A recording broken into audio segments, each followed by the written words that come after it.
Paz e bem, bom dia a todos, sejam bem-vindos ao meu canal do Frei Di. Se você ainda não se inscreveu, se inscreva no canal, deixe o seu like, o dedinho apontando para cima positivo.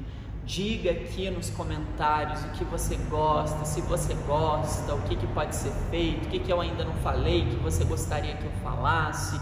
Deixe sua contribuição, mais do que assistir, participe, e eu vou ficar muito feliz em poder participar, aliás, em você participar comigo do conteúdo desse canal. Vamos lá, vamos meditar a palavra amorosa e libertadora de Deus. O Senhor esteja convosco, Ele está no meio de nós. Proclamação do Evangelho de Jesus Cristo segundo Lucas. Glória a vós, Senhor. Naquele tempo, veio Jesus à cidade de Nazaré, onde se tinha criado. Conforme seu costume, entrou na sinagoga no sábado e levantou-se para fazer a leitura. Deram-lhe o livro do profeta Isaías. Abrindo o livro, Jesus achou a passagem em que está escrito: O Espírito do Senhor está sobre mim, porque Ele me consagrou com a unção para anunciar a boa nova aos pobres. Enviou-me para proclamar a libertação aos cativos e aos cegos, a recuperação da vista, para libertar os oprimidos e para proclamar um ano da graça do Senhor. Depois fechou o livro, entregou-o ao ajudante e sentou-se. Todos os que estavam na sinagoga tinham os olhos fixos nele. Então começou a dizer-lhes: Hoje se cumpriu esta passagem da Escritura que acabastes de ouvir. Todos davam testemunho a seu respeito, admirados com as palavras cheias de encanto que saíam de sua boca. E diziam: Não é este o filho de José? Jesus, porém, disse: Sem dúvida, vós me repetireis o provérbio: Médico, cura-te a ti mesmo. Faze também aqui em tua terra tudo o que ouvimos dizer que fizeste em Cafarnaum. E acrescentou: Em verdade eu vos digo que nenhum profeta é bem recebido em sua pátria. De fato eu vos digo, no tempo do profeta Elias, quando não choveu durante 3 anos e 6 meses, e houve grande fome em toda a região, havia muitas viúvas em Israel. No entanto, a nenhuma delas foi enviado Elias, senão a uma viúva que vivia em Serepta, na Sidônia. E no tempo do profeta Eliseu, havia muitos leprosos em Israel. Contudo, nenhum deles foi curado, mas sim Naamã, o sírio. Quando ouviram estas palavras de Jesus, todos na sinagoga ficaram furiosos. Levantaram-se e expulsaram da cidade. Levaram-no até o alto do monte sobre a qual a cidade estava construída, com a intenção de lançá-lo no precipício. Jesus, porém, passando pelo meio deles, continuou o seu caminho. Palavra da salvação. Glória a vós, Senhor. Perceberam que essa segunda-feira o Evangelho já é intenso para a nossa meditação. É uma continuação da prática de vida de Jesus que nós ouvimos na última semana. Na última semana, se você retornar aos vídeos, ou você mesmo que participou das missas presenciais, você sabe que Jesus estava condenando a hipocrisia dos fariseus e mestres da lei. Aqui, Jesus, de modo ousado, entra na sinagoga, no dia de sábado, e começa a pregar. Ele começa a ler o texto do profeta Isaías, dizendo que o Espírito de Deus estava sobre ele e que ele veio anunciar a libertação, ele veio anunciar a paz a um povo oprimido, a um povo que há muito sofria. É o texto do profeta Isaías, mas é o cumprimento da lei de Deus na pessoa de seu Filho Jesus. Então perceba que as autoridades religiosas, farisaicas, os mestres da lei, os teólogos da época, eles se incomodavam com o modo como Jesus se pronunciava, com a autoridade que ele falava. Esse texto apresenta um dos motivos que o mestre foi assassinado. Um dos motivos principais para Jesus ter sido executado do modo como foi, na cruz, no sofrimento, é por ter denunciado como um profeta aquilo que era contraditório em seu tempo.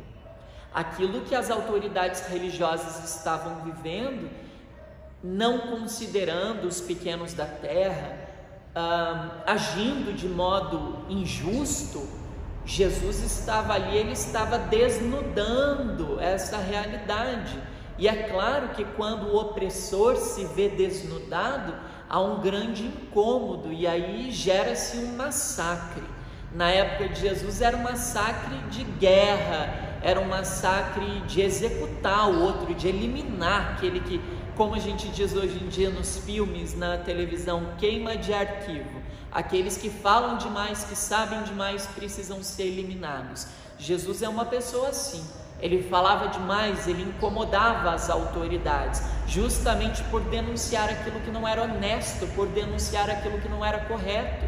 Ele percebia que as autoridades religiosas, elas eram muito pomposas, mas não havia qualquer investimento no pequeno, naquele que era machucado, naquele que era pior ainda, ele era mais ferido, mais pisado por aqueles que eram poderosos. E Jesus, sendo Filho de Deus, trazendo o anúncio do reino de Deus, vem esclarecer que para você entrar no reino dos céus, você não tem que ser uma pessoa que decora toda a lei, não tem que ser uma pessoa apenas cumpridora das regras, mas sem o senso de justiça interior impregnado dentro de você. Era preciso a acolhida, o senso de justiça, o senso de responsabilidade, o comprometimento com o oprimido. Jesus, ele faz essa denúncia e ao final ele incomoda demais as autoridades que com a sua vida hipócrita acabavam se incomodando com o que Jesus estava falando, obviamente, e depois ao final do texto é dito que eles levaram Jesus ao alto do monte da cidade, e eu tive a oportunidade de visitar quando eu estive em Nazaré. Eu visitei esse monte que é conhecido lá como o monte onde Jesus ia ser assassinado pelas autoridades da sinagoga, pelas autoridades da cidade. Eu estive visitando e fiquei pensando, meditando nessa passagem. Logo nesse ano, em janeiro desse ano, era um dia chuvoso, já era noite, a gente subiu ali do alto do monte e você vê a cidade, as luzes da cidade de Nazaré brilhando. Então fiquei pensando o modo como Jesus agiu profético, falando daquilo que era contraditório na sua época. A mensagem desse texto é justamente essa: um homem de fé não é uma pessoa que se conforma com as estruturas de poder deste mundo, não é uma pessoa que compactua com as estruturas de poder e de manipulação desse mundo. Um homem de fé é um homem que luta por um mundo totalmente renovado. O reino de Deus não é o reino pós-morte, onde depois que eu morrer eu vou para um céu, vou flutuar, vou comer flor e ali eu vou ficar vestido de branco o dia inteiro. Não é nada disso. Primeiro que essa realidade pascal nós não conhecemos, a nenhum homem é transmitido esse conhecimento, é uma realidade posterior.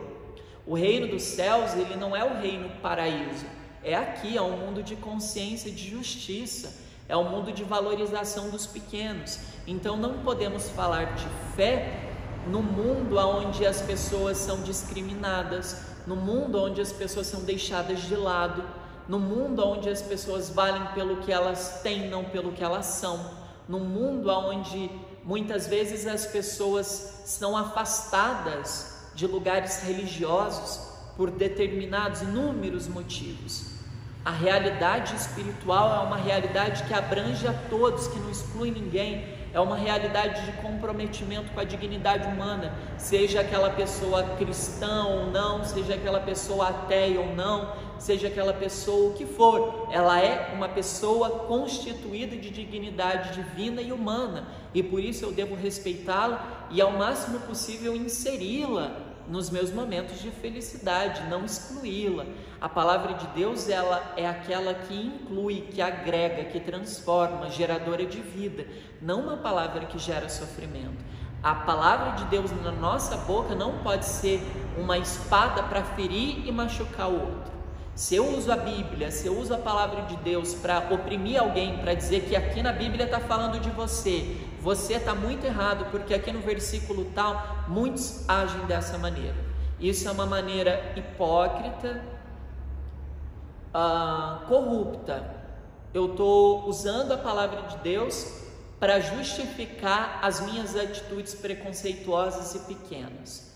Que nós cristãos ou não, sejamos capazes de usar a palavra de Deus de maneira justa e honesta, comprometida com a dignidade humana, como Jesus fazia. Ele agregava, ele recuperava aqueles que estavam feridos. Ele tirava do chão aqueles que, através da autoridade religiosa e política, eram jogados na lona e ali não tinham mais direito de nada. Jesus, ele devolvia aquela dignidade tirada por aqueles que deveriam defendê-la. Que nós sejamos assim também, capazes de levantar as pessoas e não derrubá-las com as nossas críticas e os nossos comentários cruéis, que muitas vezes destroem e não constroem o reino de Deus. Meu querido irmão, minha querida irmã, obrigado pela tua participação, que nós possamos ouvir a palavra de Deus e deixar-nos transformar por ela.